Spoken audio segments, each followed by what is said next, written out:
Imagine an execution so brutal it was said to exceed even the infamous standards of the Tudor era. And what made it particularly shocking? The victim was a man who, just weeks before, had been the most trusted advisor, the right hand of King Henry VIII. This isn't just a story about the final moments of Thomas Cromwell. From the desperate letter he wrote to the king from his prison cell in the Tower of London, to the tragic fate he met on July 28, 1540. What really happened to this once powerful man? What became of his remains? And why did Henry regret this decision so quickly? This is the crucial point we're going to illuminate today. Prepare for the truth behind one of history's most shocking downfalls. Let's rewind to his starting point, a beginning that was incredibly humble. Thomas Cromwell was born around 1485 in Putney, London. His father was Walter Cromwell, a blacksmith. Very little is recorded about his early life. He likely spent his teenage and early adult years traveling on the European continent, perhaps as a soldier or a cloth merchant in the Netherlands. However, by the late 1510s, he had returned to England. He married and had a surviving son named Gregory before his wife died in 1527. He worked various jobs, including cloth trading and practicing law. In 1523, he became a member of Parliament, and then the biggest turning point of his life arrived. He caught the eye of one of King Henry VIII's leading ministers at the time, Thomas Wolsey. Cromwell began working for Wolsey in 1524. When Wolsey fell from power in 1529, Cromwell was already one of his main legal and financial advisors. Astonishingly, he wasn't pulled down along with his mentor. Instead, he continued his rapid ascent at Henry's court. He successively held key positions like Master of the Jewels in April 1532, Chancellor of the Exchequer in April 1533, and Vicar General in 1535. Along with this rise came a reputation for being effective but ruthless and greedy. By the mid to late 1530s, Thomas Cromwell stood at the very peak of his power. Thomas Cromwell played an absolutely crucial role in transforming the face of England. He helped Henry escape his first dead-end marriage to Catherine of Aragon and legalize his second marriage to Anne Boleyn in 1533. He became the king's principal secretary and chief minister in 1534. Not only that, but he was the main architect behind England's break from Rome's control and the dissolution of monasteries across the kingdom. The vast wealth of these monasteries was then transferred to the king. To ensure all of Henry's subjects accepted the marriage to Anne Boleyn and the 1534 Act of Succession, Cromwell ruthlessly suppressed all resistance. A prime example was his key role in the horrific execution of the famous mystic Elizabeth Barton and her followers. 2 years later, he turned on Queen Anne Boleyn herself after they clashed over the use of funds from the dissolved monasteries. Anne wanted the money for charity, while Cromwell likely had other purposes in mind for the king and himself. Ultimately, perhaps to save himself, he contributed to Anne's arrest, downfall, and execution in May 1536. He then quickly placed his own people in the positions left vacant in the royal household after this purge. In July of the same year, he took the office of Lord Privy Seal after Anne Boleyn's father resigned. Days later, he was created Baron Cromwell. Some of you might know Thomas Cromwell through the relatively gentle portrayal in the Wolf Hall book series and its adaptation. However, contemporary and historical sources paint a completely different picture. He was not a gentle man. On the contrary, he was a brilliant strategist who craved and reveled in the accumulation of power and money, and he was extremely dangerous to anyone who dared to stand in his way. With his low birth, excessively rapid rise, and especially his close association with the unpopular religious reforms and destruction of monasteries, Thomas Cromwell had created countless enemies at court and beyond. However, he remained safe as long as he held the king's favor. But this favor began to cool. Henry started reconsidering some of his more radical religious reforms, as deep down, the king remained a Catholic. However, the real death knell for Cromwell didn't come from this gradual cooling, but from the disaster of the king's fourth marriage, an event that completely shattered Henry's trust in him. This was the final nail in Thomas's political coffin. After his third wife, Jane Seymour, died in October 1537, days after giving birth to Henry's only son, Prince Edward, a search for a new queen was launched. Henry eventually decided to marry Anne of Cleves after seeing her portrait painted by Hans Holbein the Younger. Cromwell had strongly supported this marriage, But when Henry first met Anne in person in January 1540, he instantly disliked her. He tried unsuccessfully to get out of the marriage, and it was never consummated. Before long, Henry began an affair with one of Anne's ladies-in-waiting, the young Catherine Howard. Within months, Henry was determined to get out of his marriage to Anne of Cleves so he could marry the teenage girl. And who was held responsible for the disastrous alliance with Anne? Thomas Cromwell. Seeing Cromwell's position weakening, his political opponents began to make their move. Some Protestant preachers whom Cromwell had patronized were accused of heresy in April. By April 10th, the French ambassador, Charles de Marillac, wrote that Cromwell was tottering.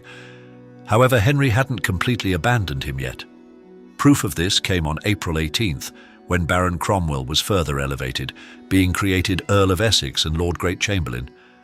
Cromwell tried fighting back against some of his opponents too. Even the king's great-uncle, his illegitimate uncle, Lord Lisle, was arrested and sent to the Tower of London on a charge of treason on June 1st. De Marillac wrote, "Matters have come to such a pass that either Cromwell's side or the Bishop of Winchester's side must fall." And then fate was sealed. On the afternoon of June 10th, the newly created Earl of Essex arrived for a meeting of the Privy Council, only to find himself placed under arrest on charges of treason and heresy. There is one contemporary account of what happened initially provided by the French ambassador. Although he wasn't present himself, his letter dated June 23rd suggests he had excellent inside sources at court to capture the details within the 13 days following the event. He wrote, "Cromwell's house and property will not be returned to him." He described the brutality of the arrest, with his Order of the Garter being torn from him, the hatred he had inspired in some of his colleagues, their comments about the laws he had made, which they hoped would be used against him, and the fact that his property was considered too great for a man of his low birth, all highlight some of the grievances against him. News of the arrest spread through the court with incredible speed. It was announced before a stunned and silent House of Lords late that afternoon. Remember, Cromwell was arrested only a little after 3 p.m. While the letter just read is dated June 23rd, Marillac was writing about the event within 60 minutes of its happening, reporting to King Francis I of France. But there's more. Just as de Marillac had finished his letter, a messenger arrived from King Henry and said that Marillac ought not to be surprised at Cromwell being sent to the Tower, and as the common people, being ignorant, spoke of it variously, he, the king, wished Marillac to know the truth. The main point was that the king, wishing by all means to bring religion to the perfect way of truth, Cromwell, for attachment to the German Lutherans, had always favoured those preachers who taught such erroneous opinions and hindered the ancient ones who taught to the contrary.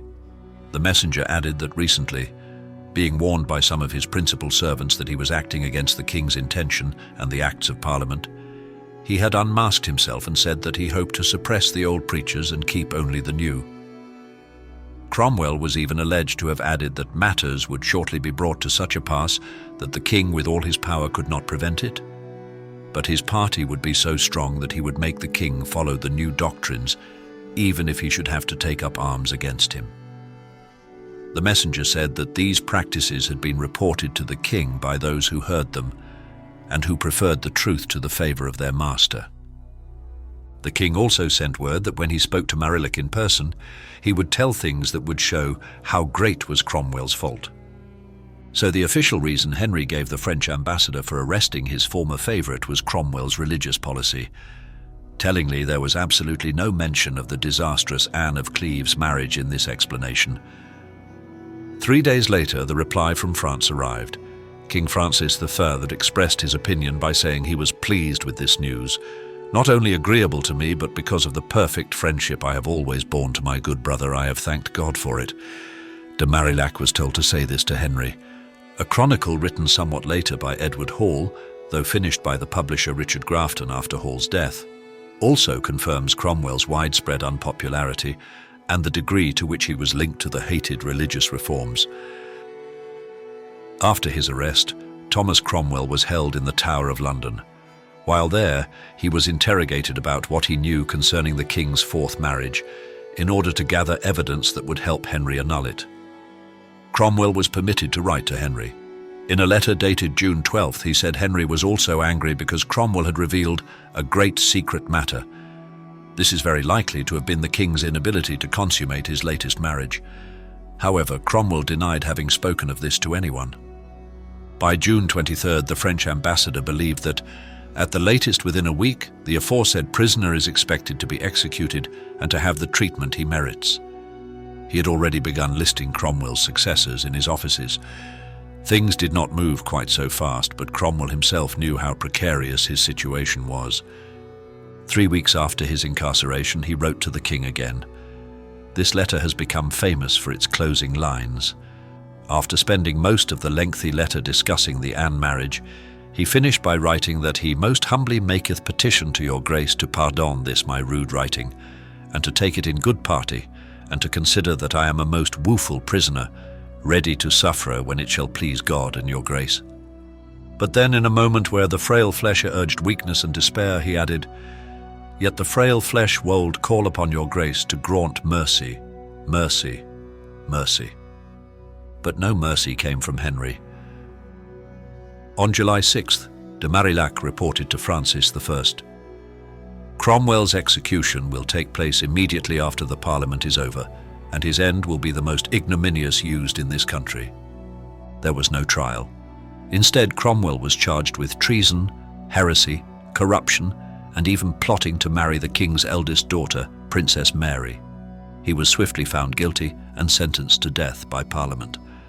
On July 28, 1540, the sentence was carried out at Tower Hill, outside the walls of the Tower of London. Hall's chronicle relates that after being led to the scaffold, Cromwell made a speech. This speech was quite conventional for the expectations of the time. However, what followed seems surprising, given Cromwell's enthusiastic participation in the reforms of the Church in England over the previous decade. He stated, "Whatsoever he meant, this was his last speche." Hall went on to relate what happened next. After a final prayer, Cromwell laid his head upon the block. The hope in such circumstances was always for a swift end, with just a single blow of the axe. But according to Hall, Cromwell may have suffered a terrible death. Hall wrote that the former Earl of Essex patiently suffered the stroke of the axe by a ragged and butcherly miser, which very ungoodly performed the office. And here we touch upon the origin of the story of a botched execution. At first glance, this seems to suggest an execution on a par with Mary, Queen of Scots, who later suffered multiple blows. However, Hall only mentioned a single blow. Hall's displeasure with the ragged and butcherly miser might simply have been disdain for the executioner's appearance and everyday trade, or perhaps that single blow didn't hit the mark as intended. Furthermore, his use of the word ungoodly to describe the performance doesn't necessarily mean clumsy or ineffective. It could also mean base, shameful, or lacking the dignity appropriate for a man of Cromwell's standing. The fate of Thomas Cromwell, once Henry VIII's most powerful architect, ended at Tower Hill on July 28, 1540. Ironically, on the very same day Cromwell was killed, King Henry VIII married his fifth wife, Catherine Howard, at Oatlands Palace in Surrey. And what became of Catherine Howard? She too was executed on the king's orders less than 2 years later. Remarkably, Henry VIII's regret came quite quickly. By March 1541, less than 8 months after Cromwell's death, Henry was recorded as saying that, under pretext of some slight offences which he had committed, they had brought against him many accusations on which he had caused the death of the most faithful servant he had ever had. So after all this suffering, loss and death, Henry couldn't even stick to his decision to kill Cromwell less than 8 months later. As for Cromwell's remains, his head was placed on London Bridge as a warning. His body was buried within the Tower of London. The story of Thomas Cromwell is a powerful reminder of the fleeting nature of power and royal favour. From a blacksmith's son who rose to the height of power, becoming the architect of a religious revolution, to his swift downfall and controversial death, his story forces us to ponder. Was Thomas Cromwell a victim of circumstances and ruthless opponents, or did he simply meet the fate his own ruthless actions and ambition brought upon himself? What does this story tell us about the nature of human beings when wielding absolute power? We are so eager to hear your thoughts on this story. What do you think about Thomas Cromwell? If you know any other fascinating details, don't hesitate to share. Thank you for watching. See you in the next video.